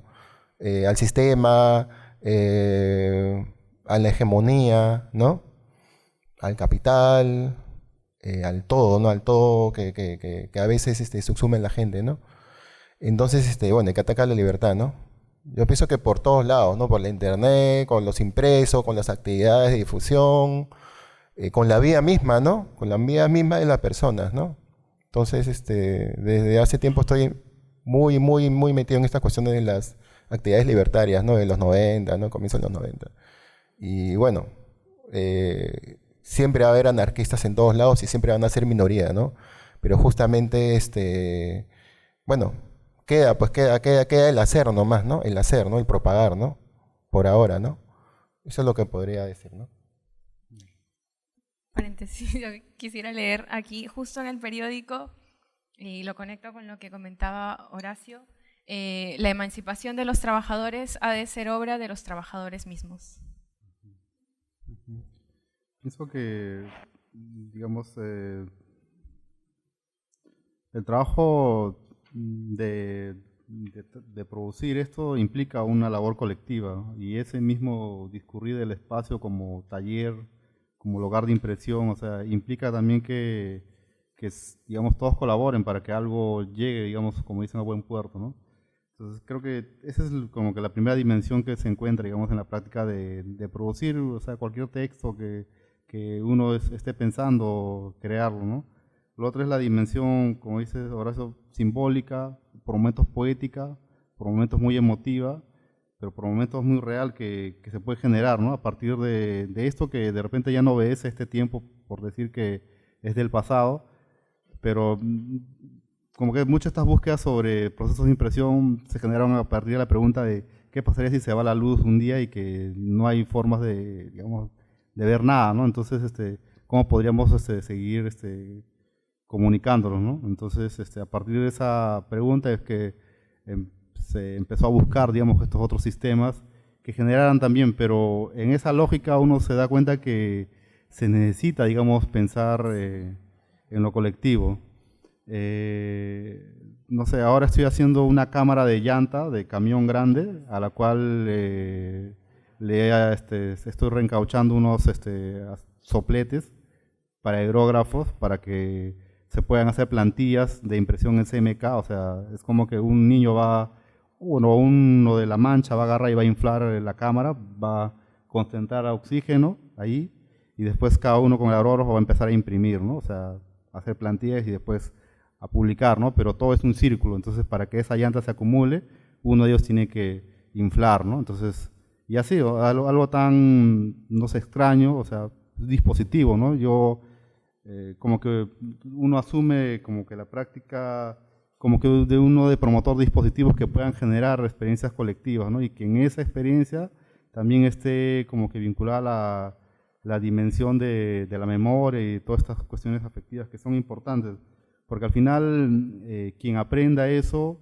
también en algún momento, digamos, es como esta idea de un proyecto a futuro que también va a tener algo que decir y que también va a querer atravesar, filtrar, digamos, de su posición, porque bueno, sabemos que González Prada, bueno, es un escritor de otra extracción, o sea, con índice de clase, una cosa así, o sea, y yo, digamos, entiendo un poco entiendo bien esa dimensión y pienso que, o sea, lo que se produce en el espacio, al menos de mi barrio y todo esto, tiene que generar, digamos, desde esa reflexión de entender de dónde estás, ¿no? A partir de dónde creas, a partir de dónde produces, y creo que lo que más daría vueltas como palabra sería lo colectivo y lo plural, ¿no? Y la dimensión de que eso nos permite, digamos, avanzar en grupo, ¿no? O sea, y lo otro es, creo que que tiene que ver con el autor, que preguntabas, creo que tiene que ver con una dimensión horizontal, ¿no? Muchos de estos productos que están pasando por su mano no tienen, digamos, un autor, sino son varios autores. Entonces, esa es un poco la dimensión, digamos, de lo que construye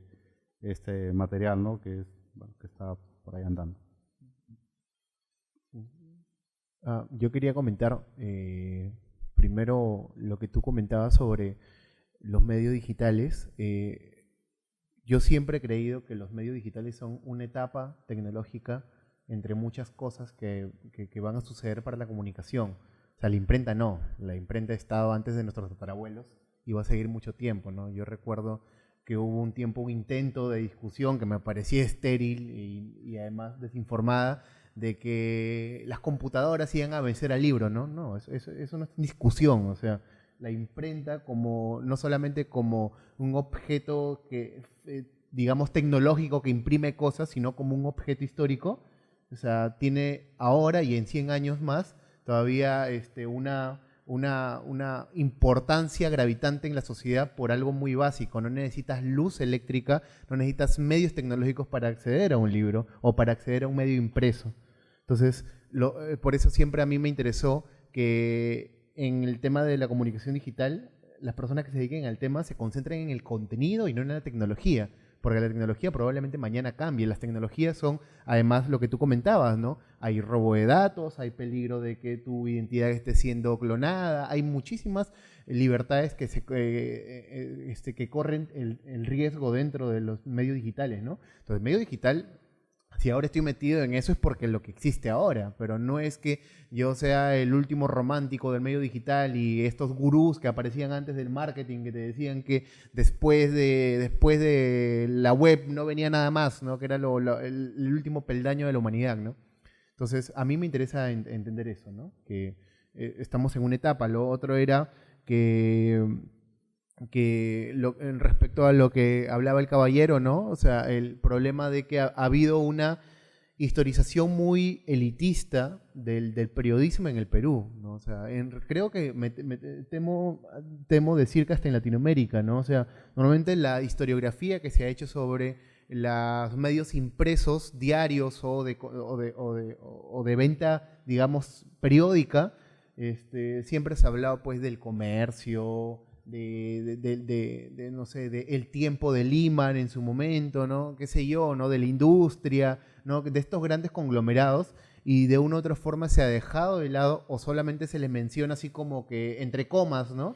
Estos medios que eran muy importantes entre los obreros, pero no solamente entre los obreros, sino entre muchas personas pobres. Recordemos, y eso sí creo que es un aporte del anarquismo, corrígeme si me equivoco, pero un aporte del anarquismo es empezar a utilizar la imprenta para educar a los obreros, para alfabetizar, ¿no? Para hacer difusión de la información obrera. Eso es lo que yo entiendo. Si estoy mal me corriges, pero de una u otra forma el hecho de que ahora tengamos, o el hecho de que en el 2019 los medios impresos estén ligados o asociados a élites tipo Miro Quesada, tipo Momes, ¿no? Nos quita la perspectiva de que realmente las imprentas para periódicos han sido un instrumento muy poderoso durante todo el siglo XX y la parte final del siglo XIX de expresión de personas de estratos populares, ¿no? Y entonces, y lo más curioso es que eso nos va a servir muchísimo en el futuro. A mí me está sirviendo ahora porque, por ejemplo, yo me dedico en el tema de música a ver vidas cotidianas, ¿no? Entonces, por ejemplo, no tenemos mucha idea de cómo era la vida cotidiana de un grupo campesino de Chucuito, Puno, en la década del 80. O sea, sabemos cómo eran las comunidades, que sembraban, que se cosechaban, ¿no? Que eran estas cosas de mediano plazo, ¿no? Pero no sabemos cómo se enamoraban, no sabemos qué pensaban, cuáles eran sus proyectos de vida, qué música escuchaban, qué bailaban, cómo se vestían, qué modas tenían. O sea, no tenemos mayor información de la vida cotidiana de las personas. Y de una u otra forma, estos medios populares que aparecen a partir de la década del 60, que sobre todo eran medios para difundir músicas andinas y luego música chicha, eran como que diarios especializados en estos sectores, de una u otra forma son los que te permiten entender esas cosas. Si tú te pones a revisar el comercio durante todo el siglo XX, probablemente no puedas construir casi nada de la vida cotidiana de las personas de los barrios obreros de Lima o del Perú, casi nada. Pero si tú te metes estos diarios, que eran diarios tirados por y para sectores populares, encuentras muchísima información muy valiosa y que ahora no necesariamente está representada en los libros de historia, ¿no? Entonces, ver ese tipo de cosas, bueno, la protesta, digamos, no era el diario más pequeño que había diarios que eran mucho más pequeños, más digamos, más subterráneos, por así decirlo, en términos contemporáneos. No sé, los diarios de los obreros de Cayaltí, de la década del 30, ¿no? De estas haciendas azucareras de la Costa de la Libertad, ¿no? Que tenían tirajes de 50 periódicos, ¿no? Y eran solamente para los obreros o yanaconas de las haciendas, ¿no? Hay muchísimas cosas que yo creo que el compañero Lucho aquí puede comentar mejor, pero yo sí valoro muchísimo el papel histórico que tenían sectores populares, la imprenta y la edición periódica, ¿no?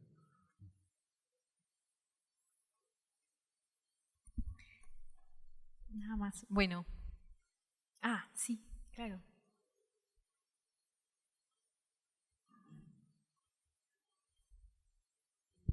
Buenas noches. Y muy agradecido a los expositores, ¿no?, que están replanteando una lectura, digamos, fuera de lo tradicional que ocurre en nuestra sociedad y particularmente en las escuelas, que son los medios de reproducción, ¿no?, de la sociedad, ¿no? En realidad siempre ha habido en este proceso de tematización de la realidad, gracias a la escritura, ¿no? Tenemos que pensar que hay sociedades ágrafas, ¿no?, que han hecho grandes cosas, ¿no?, edificaciones, ¿no?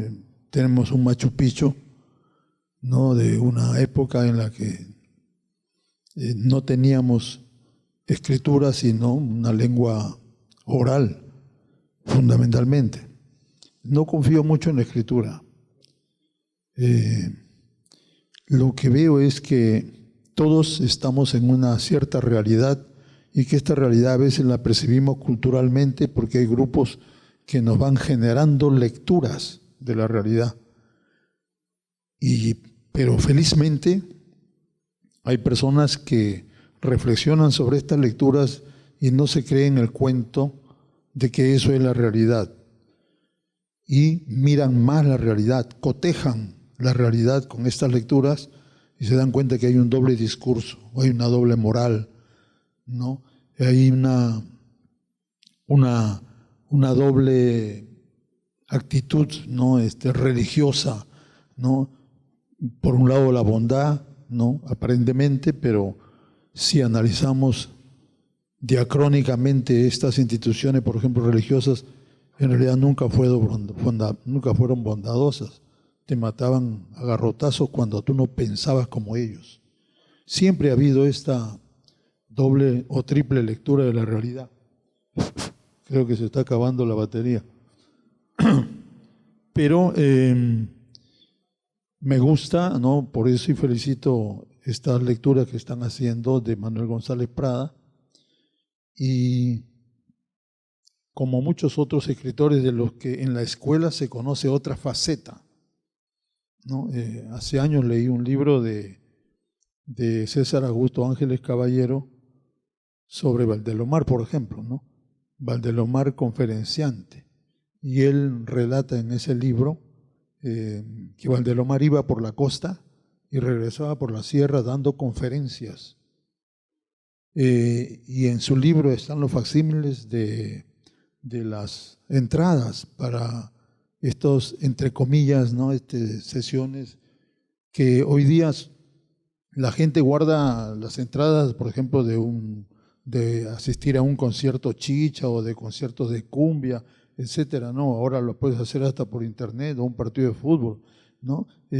Pero en esas épocas no viajaban los grupos musicales, sino era, por ejemplo, ¿no?, Valdelomar y también otros, ¿no?, que transitaban hablando de temas que tenían que ver con los obreros también, por ejemplo, en el caso de Valdelomar.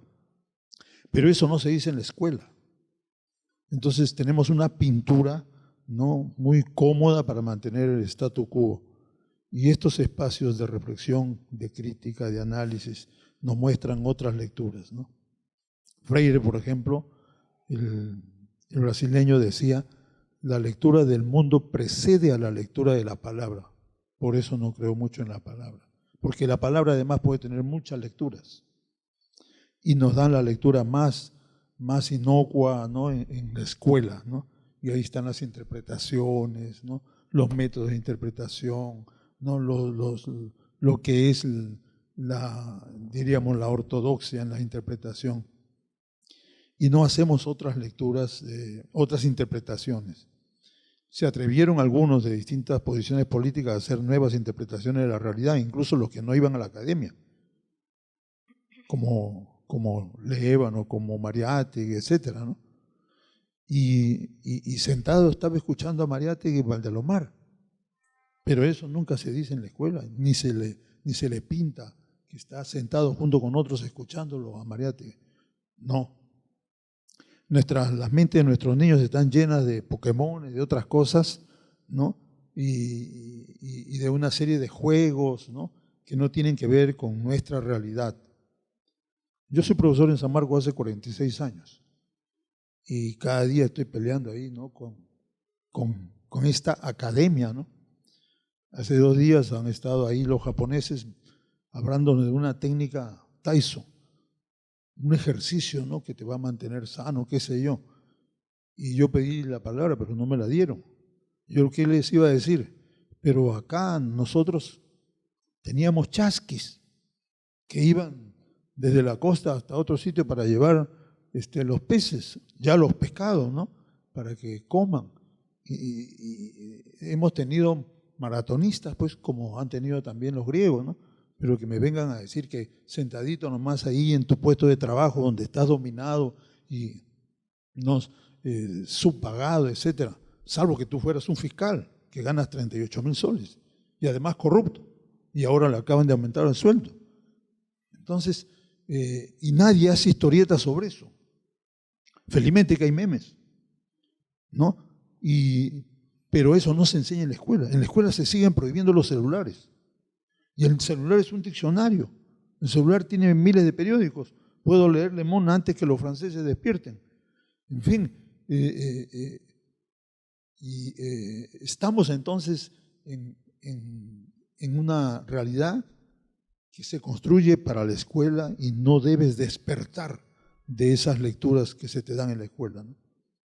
Yo he enseñado un curso hace un par de años en San Marcos que se llama Interpretación de Textos No Literarios. Toda la vida ha habido interpretación de textos literarios, nada más, para los profesores de lenguaje y literatura. Entonces he enseñado un curso que es lo contrario de lo otro.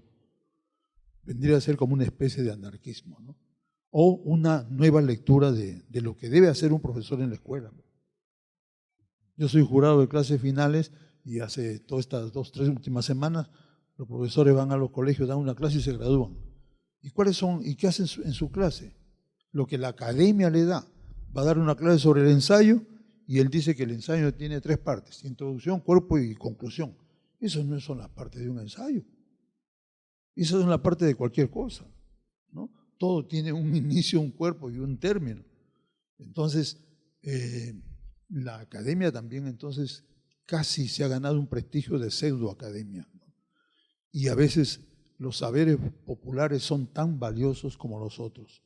Y qué importante que, por ejemplo, yo ahora que estoy acá y vine cuando se iba a inaugurar esta muestra, yo preguntaba, ¿y dónde hay alguna pantalla para, ¿no? para yo tocarla y que me aparezca ahí, ¿no? Un González Prada, pues, ¿no? representado, ¿no? Y que me hable, ¿no?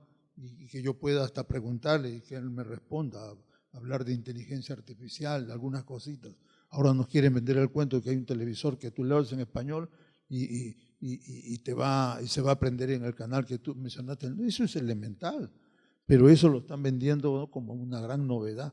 Pero podríamos hacer esas o más novedades en una escuela realmente alternativa. Pero no hay escuela alternativa.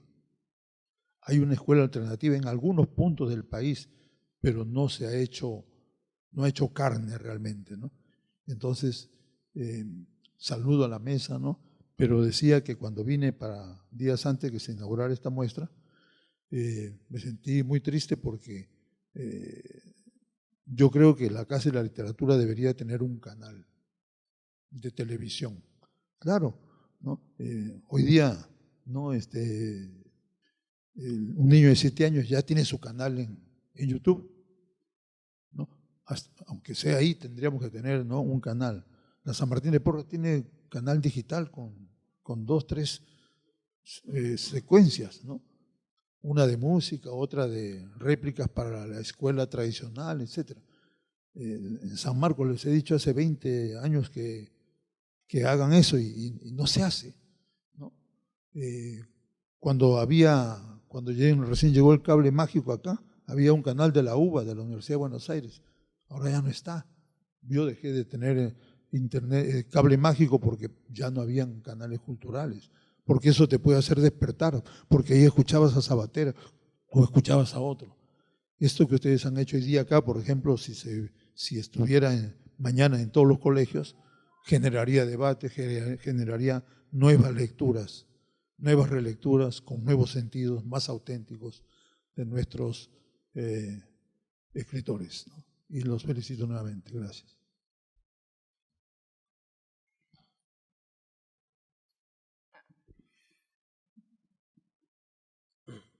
Bien, buenas noches. Dos cosas.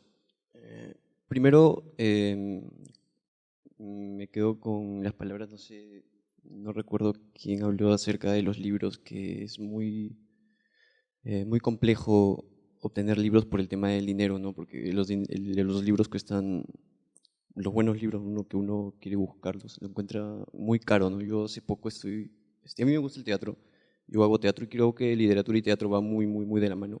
Es una forma de cómo a la gente le puedes contar esta historia a través del teatro, ¿no?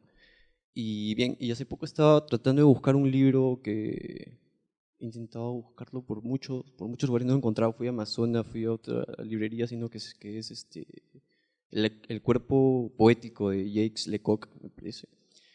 Y es un libro muy interesante, y bueno, lo encontré en internet, y para comprarlo por internet también tenía que pagar como, no sé, 100 euros, 100 dólares, algo así. Y es una forma de cómo a nosotros en el Perú nos limitan, ¿no? De una parte a lectura, ¿no? Yo pienso que si los libros estuvieran más baratos, la gente de menos recursos, la gente de los conos, por así decirlo, empezarían a leer, cogerían un libro y empezarían a leer. Segundo, yo quisiera, bueno, han expuesto todo lo que tiene que ver con González Prada, sus ideas y todo ello, pero me gustaría saber qué es lo que piensan ustedes, ¿no? ¿Cuál es su opinión con respecto a lo que plantea González Prada con respecto a la anarquía, a esta forma de gobierno que es en contra del capitalismo? Me gustaría conocer cuál es su opinión con respecto a eso. Gracias. Me animo. Ha estado muy bonito escucharlos. Bueno, voy a tratar de ser muy breve, me iba a alargar mucho, pero quería como, retomando un poco la pregunta inicial, la pregunta que abrió la mesa de diálogo, pensaba en que, claro, González Prada en 1905, bueno, González Prada y Manuel Caracciolo Lévano son invitados a leer un discurso por la celebración del 1 de mayo, ¿no? Creo que es la primera celebración que se hace acá en Lima. En ese contexto, González Prada lee un discurso muy, muy, muy importante, que es el intelectual y el obrero.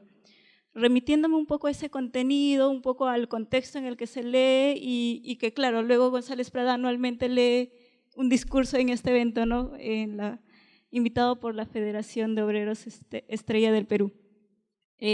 Remitiéndome a ese diálogo, un poco a la pregunta que hacía Diana y retomando me parece que fue la primera pregunta que abrió, no sé si quizás Luis Torres Villar ya exploró un poco en eso, pero quisiera escucharlo, que lo explorara otra vez.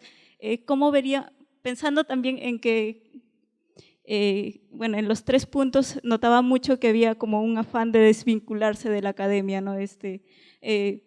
Ver su trabajo con una distancia de cómo la academia explora hoy sus discursos, cómo comunica, qué comunica, etc., ¿no? Entonces, y en ese sentido, me gustaría que por ahí exploraran, retomando esta reflexión de González Prada, cómo ven realmente su rol ustedes, ¿no? ¿Cuál es pensando también que finalmente los tres vienen de la academia, creo cada uno de ustedes fue formado en distintas carreras universitarias, ¿no? Entonces, por ahí también cómo podrían explorar o cómo ven su rol hoy, en qué medida existe esta relación entre ustedes como, no sé, quizás no intelectuales, pero con la sociedad, ¿no? ¿Cuál es el rol, el vínculo suyo de su trabajo con la sociedad, ¿no?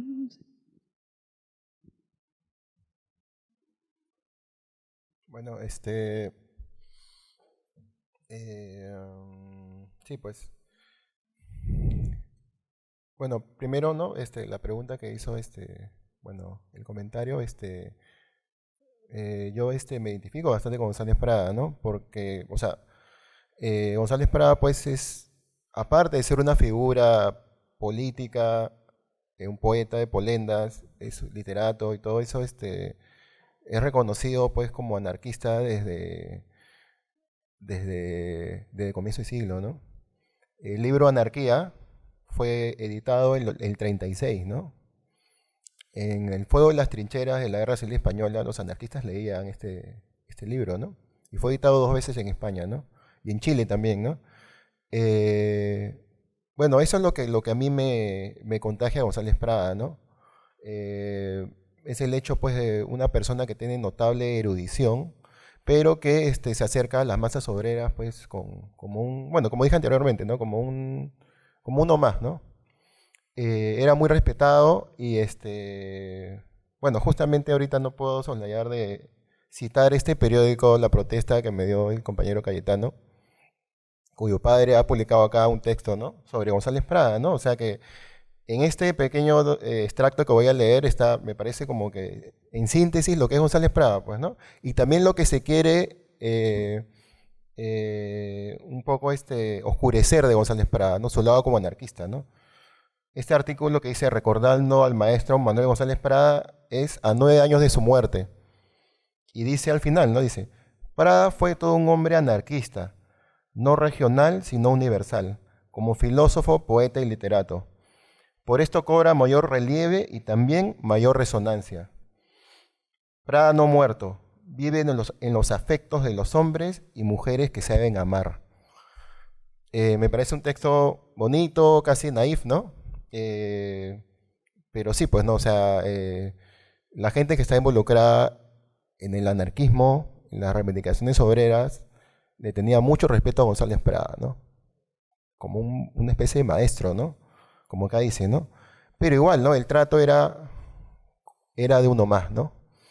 Y mucha de la gente que está involucrada en estos periódicos que como dice Fernando, pues, ¿no? Finalmente en estos periódicos como La Protesta y en muchas hojas más que fueron periódicos informales o si no, no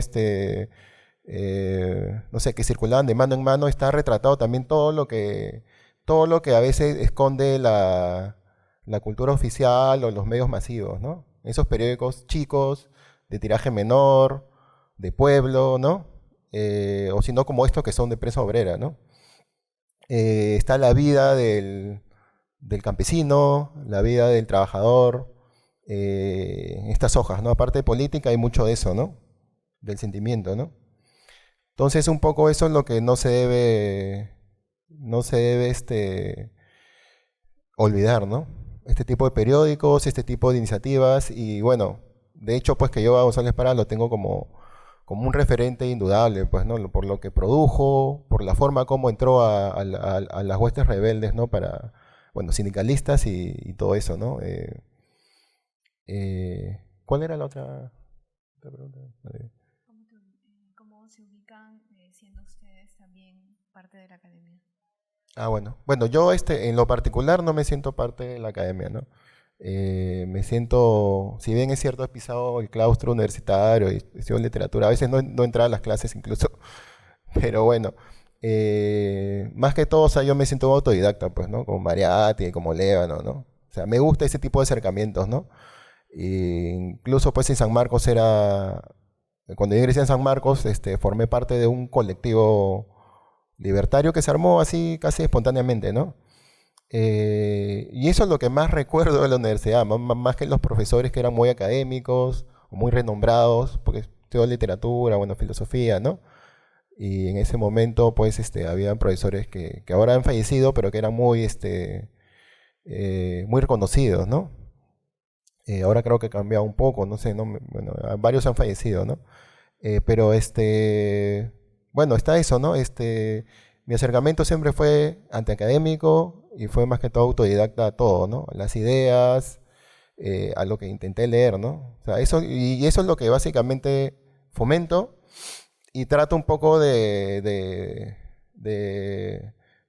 dar, ¿no? De dar, o sea, de manifestar con el proyecto que tenemos, ¿no? El proyecto que tenemos es, ese libro que está circulando por ahí, esos 3 libros son pequeños esbozos de lo que se hizo y de lo que se va a hacer, ¿no?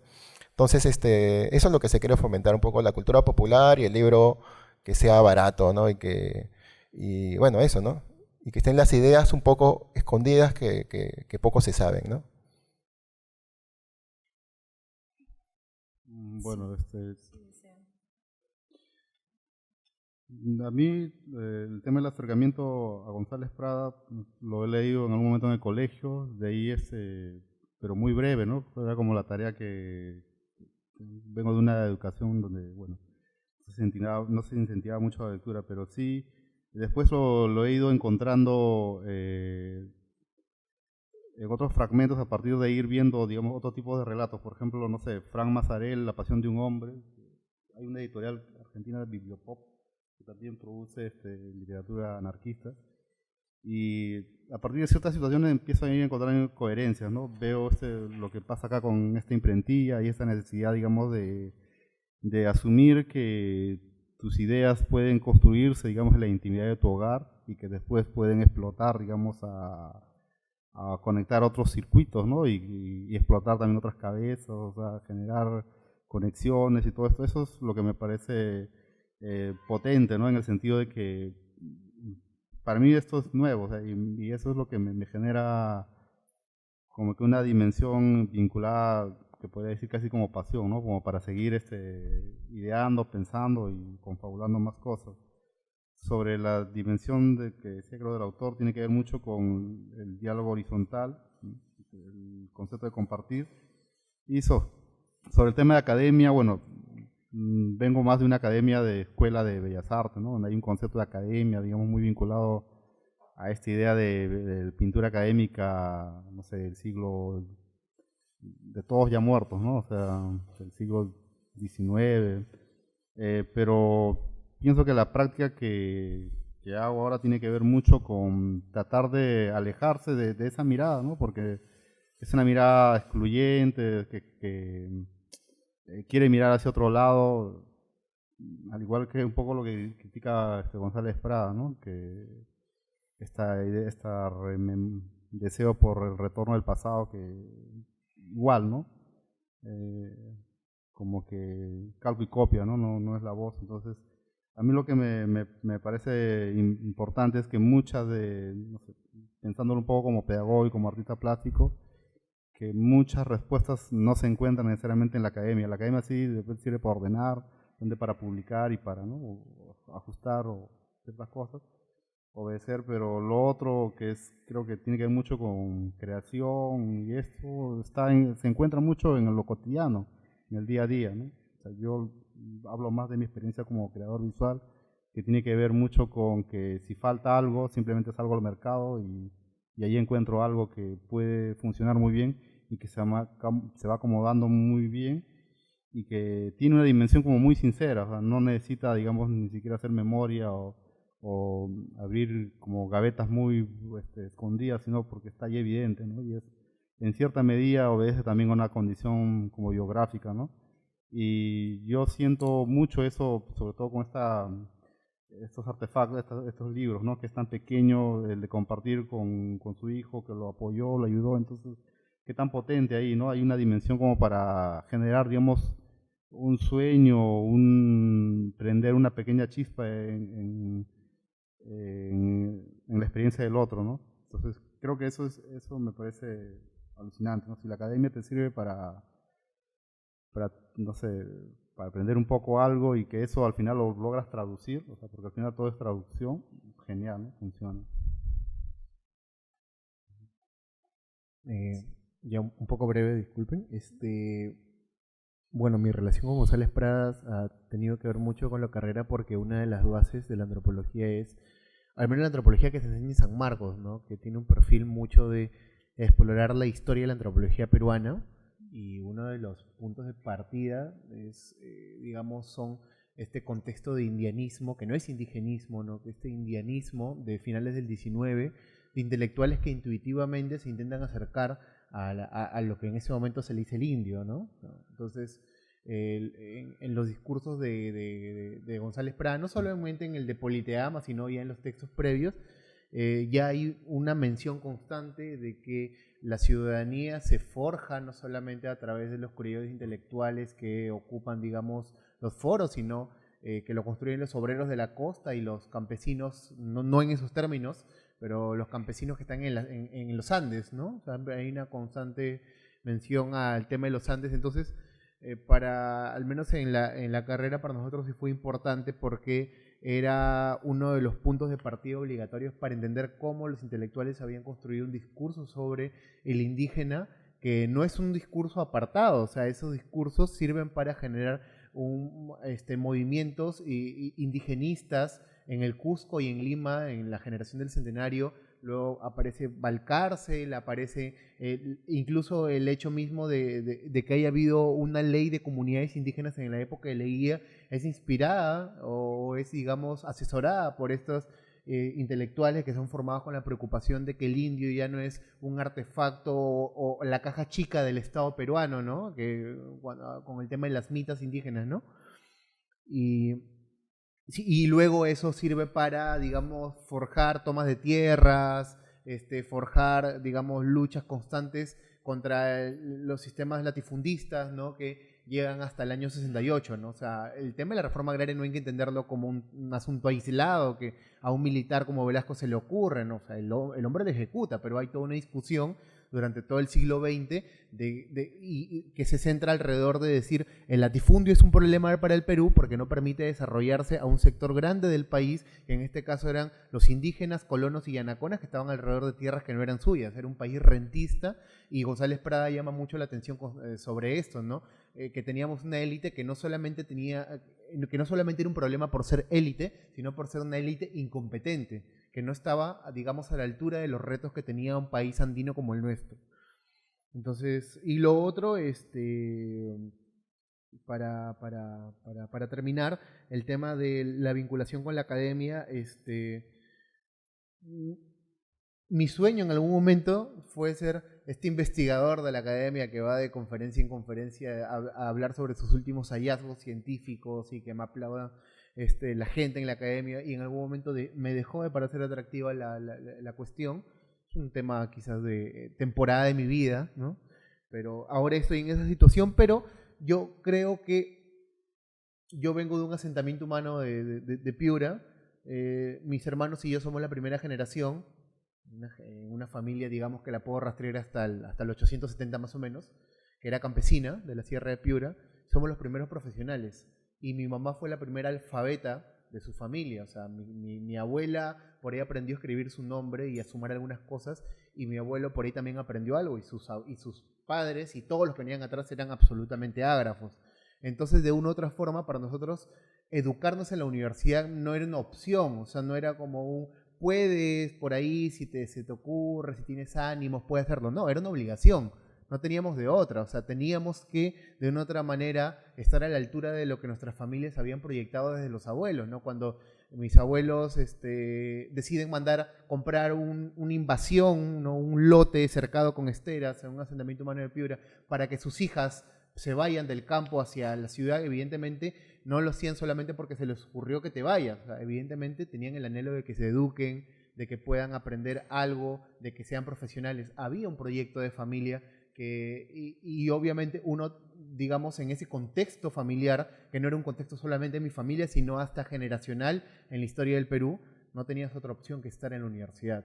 Entonces, lo nuestro sí era un tema obligatorio. Quizás a veces escuchas a gente de clases medias decir, no, yo he decidido no hacerlo porque yo he decidido tener una vida más apegada, no sé, a la naturaleza. Estoy estereotipando, estoy haciendo una caricatura del asunto, ¿no? Pero hay personas que sí vienen pues de familias privilegiadas que se pueden dar el lujo de no ir a la universidad o no educarse, digamos, en educación superior. En este caso no teníamos esa opción. Entonces, por ese lado, yo creo que sí mi vinculación con la academia ha sido más por un tema de superación familiar y de superación social que por digamos, un mero hecho intelectual o el fetiche del título universitario para que haya uno más en la familia, ¿no? O sea, es eso. Bueno, yo creo que ya vamos cerrando. Nada, muchas gracias a los tres, Fernando, Luis y Lucho.